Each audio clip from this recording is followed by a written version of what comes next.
They say a woman survives a tyrant by silence, but Catherine Parr did not whisper, she wrote. She bled onto parchment with ink that stained deeper than royal blood, deeper than the bruises behind her smile. Her tongue was elegant, her mind sharper than any blade ever brought to court, but no mind, no matter how devout or intelligent, survives the trembling breath of a dying king, especially when that breath is a curse dressed in velvet robes and crumbling crowns. In the twilight of Tudor firelight, she was not his sixth wife. She was his last mirror.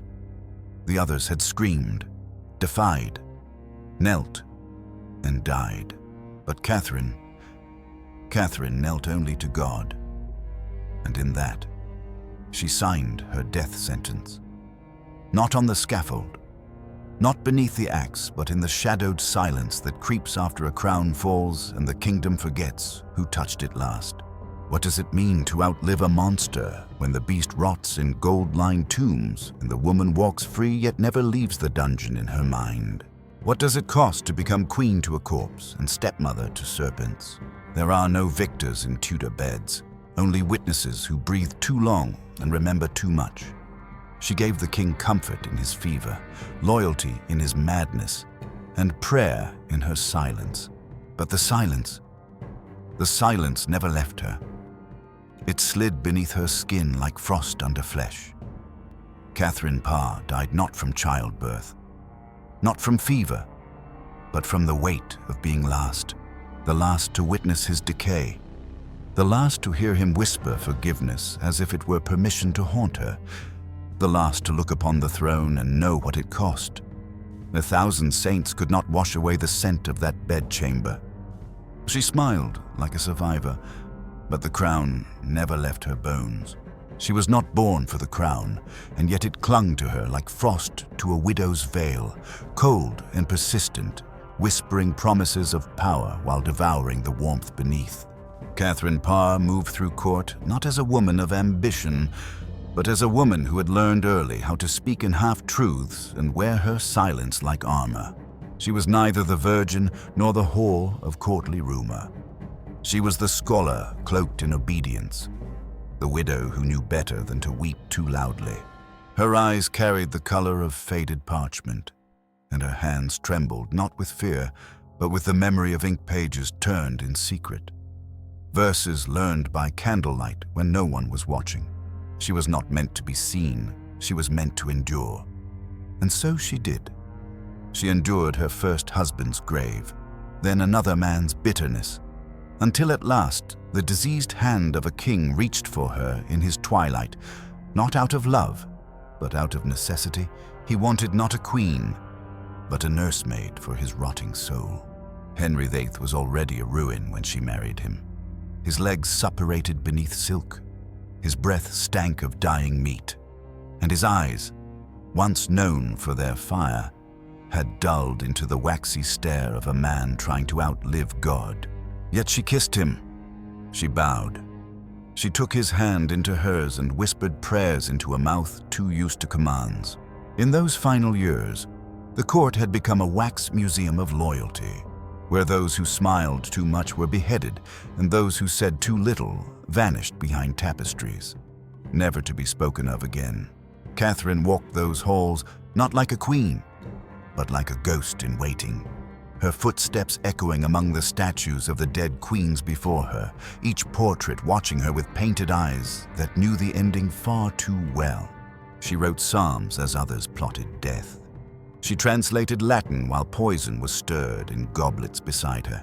Her chambers were filled not with laughter or music, but the scent of oils to mask the stench of a king who had already begun to decompose. The courtiers whispered her name not with lust, but with the curiosity of those waiting for a new funeral. She was the last, and the court did not forgive the last. They watched her with a suspicion owed to a woman who had seen too much. Her grace was not theatrical. Her smiles were not rehearsed. She knew better than to perform for a throne that devoured its brides. And so she walked in stillness, in the robes of mourning even while alive, dressed in colors soft enough to be forgotten. She moved through a palace sick with secrets, where maids disappeared for knowing too little and men were elevated for betraying too much. Her strength was not in words, but in waiting. Waiting for the king to die, waiting for the council to turn, waiting for her own bones to be spared. And yet, beneath all that silence, she burned. In her private writing, she questioned the order of heaven. She asked if obedience was holy when given to tyranny, if a woman's faith should be laid at the feet of a man crowned by blood. She wrote of the soul's freedom, of the chains draped around her neck that were mistaken for pearls. She was not loud, she did not march, but her ink was a dagger. And somewhere between scripture and secrecy, she became a threat. The queen who prayed too wisely, who read too much, who loved too quietly. She knew that a woman who survives a tyrant is never safe. And even as she cared for Henry in his final months, wiping his sores, enduring his rages, speaking gently to a dying god, she knew that the real danger would come after his breath ceased. The court would not celebrate her endurance. It would resent it. For in outliving the king, she became the living memory of all his sins. She had seen him weak. She had seen him weep. She had seen the once mighty Lion of England beg for morphine and mutter the names of wives he'd murdered. And memory, in a kingdom like this, is the most dangerous form of treason. Still, she survived him. She stood beside the throne as it passed from one boy to the next, her title slipping through fingers too young to grip it. She was called Dowager now, a word meant to soften her presence, to remind the world that her power had passed. But there was something regal in her quiet, something unkillable. She did not grasp for influence. It hovered around her like mist. The boy King Edward, Henry's only legitimate son, called her mother and visited her with the fear a child reserves for a god he does not understand. Others came too ambitious lords, jealous queens, widowed women who smiled through teeth that ached with envy. They brought gifts and poison in the same breath, testing her, courting her, daring her to act the fool. But she did not. She remarried. Yes, but not for love. No, she married Thomas Seymour, a man with ambition etched into every movement. He wanted her title, her proximity to the throne, her shadow over the boy king. He kissed her as if she were a vault to be cracked, not a woman to be held. And though she knew, deep within her bones, that ambition kills softer than blades, she let him close. Perhaps she was tired. Perhaps the silence had grown too heavy. Perhaps she thought foolishly that she could rest now, that the dead king's grip had finally loosened. But it hadn't. The crown still haunted her womb, her prayers, her new marriage. The court watched her again, not as queen, but as relic. They wondered if she would produce a new heir, if her womb would yet again defy expectation and conjure life after so much death. And so she prayed again, not for power, not for safety, but for peace. Peace in her chambers, peace in her own body, peace in a world that had never known how to hold a woman without crushing her. Yet the air around her began to thicken again.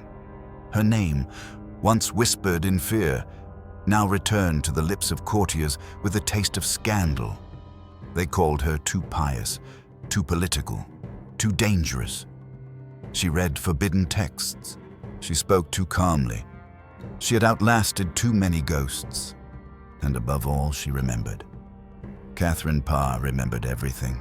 The blood on the sheets, the way Anne Boleyn's eyes lingered in portraits after her head had been taken, the soft weeping of Jane Seymour before her final breath, the false laughter of Catherine Howard before the blade kissed her neck.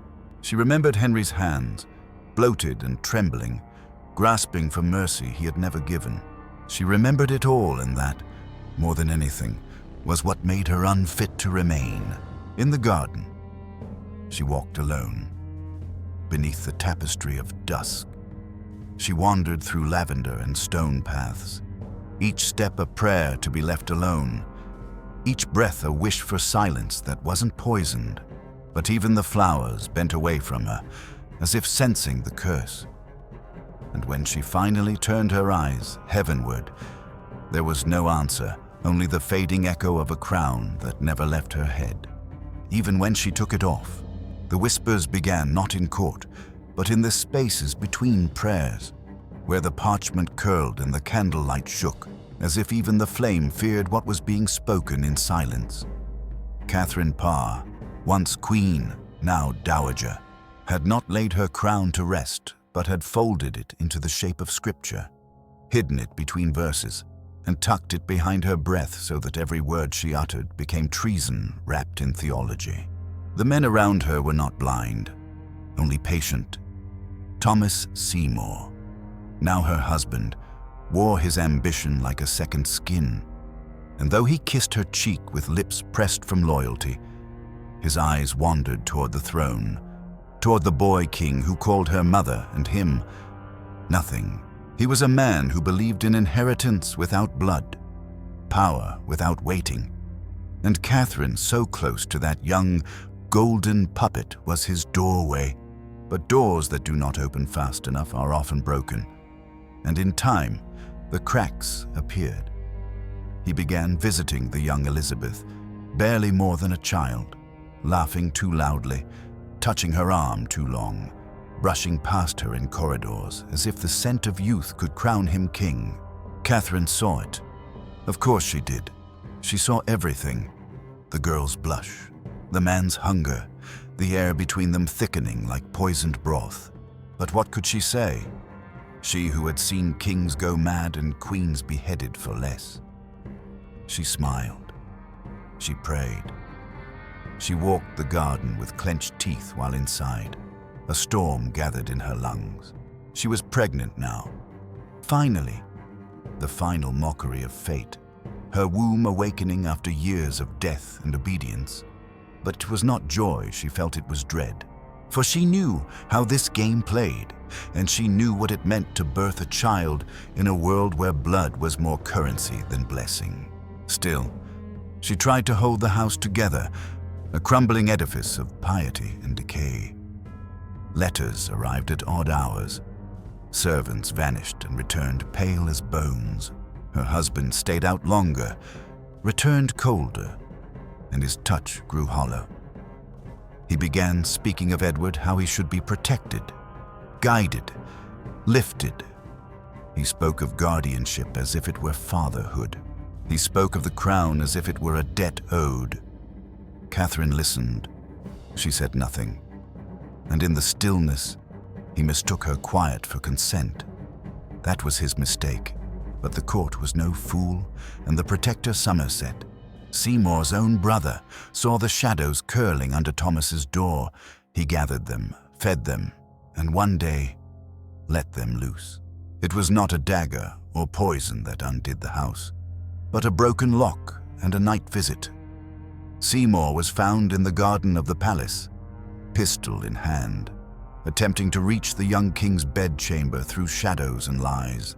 The guards saw, the truth bled, the whispers became screams, and Catherine, now swollen with child, stood alone in a storm of betrayal, not just of husband, but of state. They did not blame her. They pitied her. That was worse. They offered soft condolences, eyes averted, and called her poor lady as if she were not the one who had survived 5 ghosts already. Seymour was arrested, dragged through the legal system like carrion through a crowd. And Catherine could do nothing but watch as her final attempt at safety turned into the most public crucifixion of her life. But it did not end there. The rumors began to twist. Some said she had known. Some said she had conspired. Some said the child within her was cursed, the spawn of treason. Letters she had written were read in dark corners. Her books were reopened, her translations reevaluated, and the prayers she had once whispered became evidence. They called her too educated, too composed. A woman who did not weep was a woman who schemed. A widow who married quickly was a harlot. A queen who survived the king must have learned to kill. The knives returned, not the blades of steel, but the blades of word, of suspicion, of cold silence at court gatherings where once her presence had been welcomed like sunlight in plague. They turned their eyes from her belly and toward her bookshelves. They asked questions wrapped in compliments. They examined her servants. They reclassified her wisdom as rebellion. It was not the child's fault. It was not even Thomas's ambition. It was hers, the memory of her strength. The fact that she had seen too much and remained standing. For that, she had to fall. And so they prepared her for burial without ever drawing a sword. They buried her in solitude, in whispers, in distance. Thomas Seymour was executed before her eyes could even grieve. One day he was her husband. The next, a traitor's name inked across proclamations. His head was taken, his body discarded, and still, she did not cry. She turned instead to her writing desk, sat by candlelight with the child inside her, turning like a secret, and she wrote. Her words now darker, less filled with hope. She no longer translated devotion, she translated sorrow. The walls of her manor pressed in tighter, the halls echoing with absence. No music, no laughter, only footsteps in the night, and the knowledge that the child she would bear would never know peace, would never be free of the stain left by a father whose final act was treason and whose legacy was a noose. Her midwives prayed for a safe delivery. She did not. She prepared for pain, for silence, for the final betrayal. For she knew, just as the others had, that queens do not die of childbirth. They are killed by timing, by suspicion, by what they leave behind. And in her final days, the dreams returned, not of angels, but of Henry. Henry with his open sores and breath like rot. Henry calling her name through bloodied sheets. Henry, smiling as he watched each wife fall. She heard him laugh in the chimneys, whisper through the cracks in the floor. And when the birth began, it was not a child she felt tearing through her. It was every death she had outlived coming back to claim her. The walls wept. The servants paced. The child came. A girl, silent and pale. And Catherine smiled once, only once, before her body broke. She bled not just from the womb, but from the soul. The fever arrived before midnight. By dawn, she was delirious, calling names that had long since been forgotten. She asked for her mother. She asked for God. She asked, quietly, for peace. But peace was not written in the stars of queens. Peace was a story told to peasants. And so she lay there, surrounded not by courtiers or friends, but by midwives too afraid to speak. Her skin gone white as lace, her lips cracked open in the shape of a prayer that would never be heard. They said it was childbed fever. They said it was misfortune, but it was neither. It was betrayal of body, of husband, of court, of memory. And as the fever devoured her, the ink on her desk dried. Her books closed. The crown, though long removed, pulsed beneath her skin. And somewhere, in the cold heart of Whitehall, the ghost of Henry VIII smiled, knowing that even in death, he had taken her too. The fever did not burn. It swallowed, inch by inch, like winter invading a once blooming field.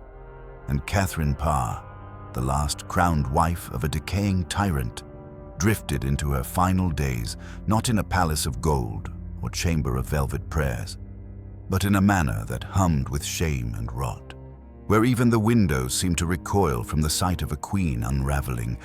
Her breath turned to smoke, thin and brittle, slipping between cracked lips like secrets never confessed. And her skin, once kissed by candlelight and royal touch, now peeled with sweat and trembled at each passing breeze. They wrapped her in cloth that once carried the scent of lavender, but now clung to the stench of damp fever and unwept grief.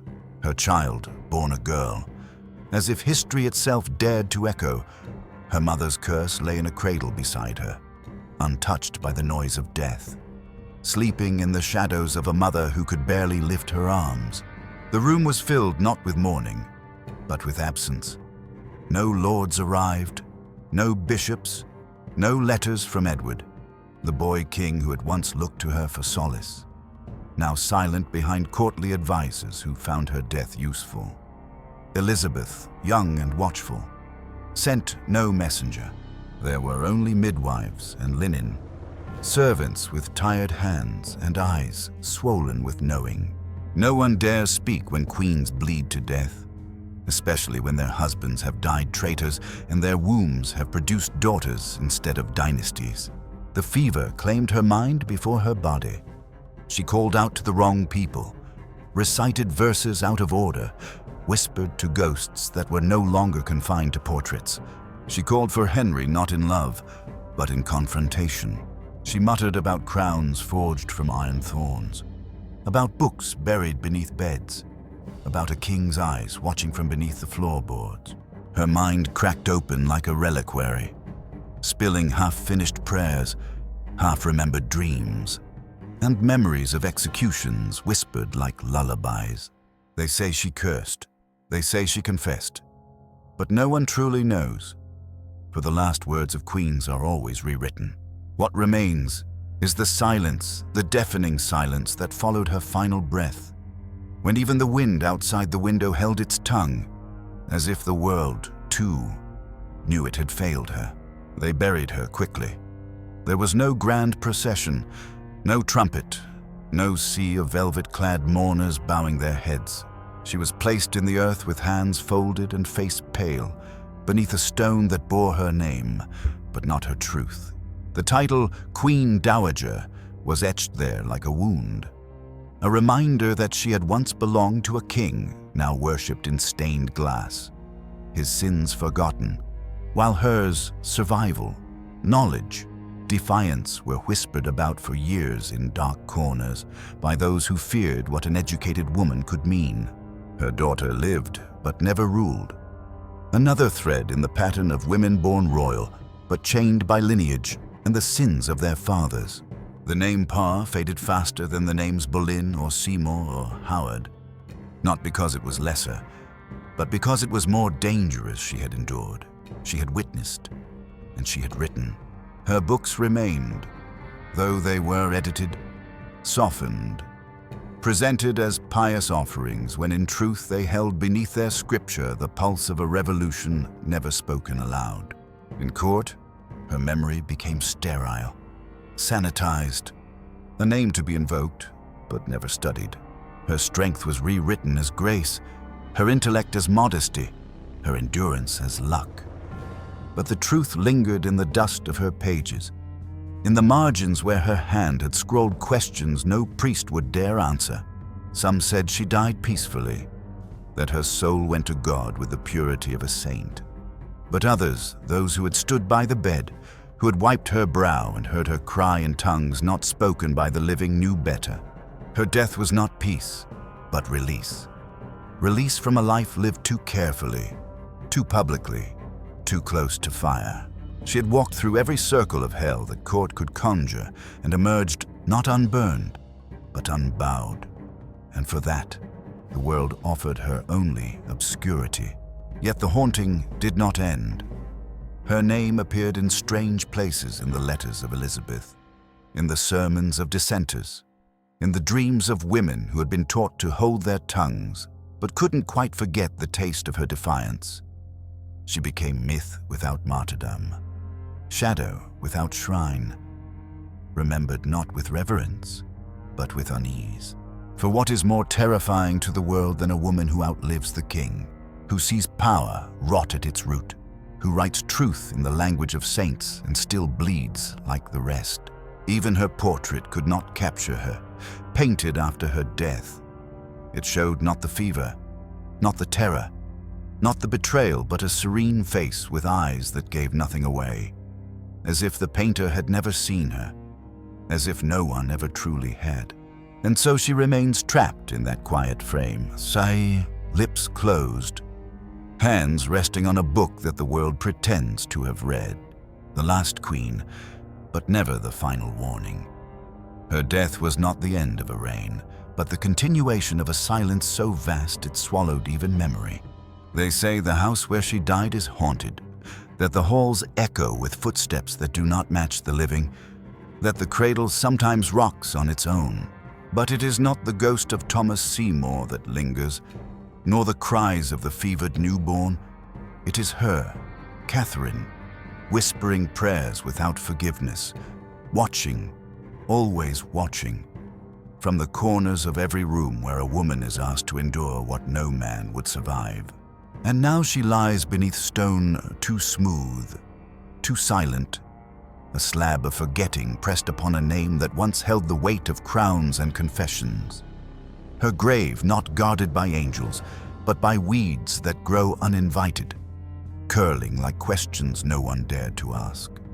The wind moves differently there, as if it remembers, as if it strains to speak the things history buried with her. And when dusk falls over her resting place, the shadows do not lengthen, they kneel. Catherine Parr, the woman who walked through fire without screaming, the woman who survived not by dagger or charm, but by the unbearable art of endurance, left behind no shrine, no legend carved in marble, only echoes that drift through corridors when no one is watching. Her death did not make her a saint, nor did it make her a monster. It made her invisible, which is worse, forgotten not because she lacked greatness, but because she saw too much and refused to become spectacle. They called her the last, as if finality could protect them from the truth she carried. But death did not end her. It scattered her into the pages left behind, into the eyes of every girl taught to smile while bleeding, into the hearts of queens made to kneel beside the corpses of kings. There is no monument for her pain, no relic to house her sorrow, only the stillness, thick and unmoving, like breath caught in a dying throat. And if you listen long enough in that stillness, if you press your ear to the stone and wait, you may hear it, not a scream, not a prayer, but a single breath shallow, knowing, unfinished waiting, not for vengeance, but to be remembered without lies. That is her legacy. Not crown, not scripture, but silence, sharpened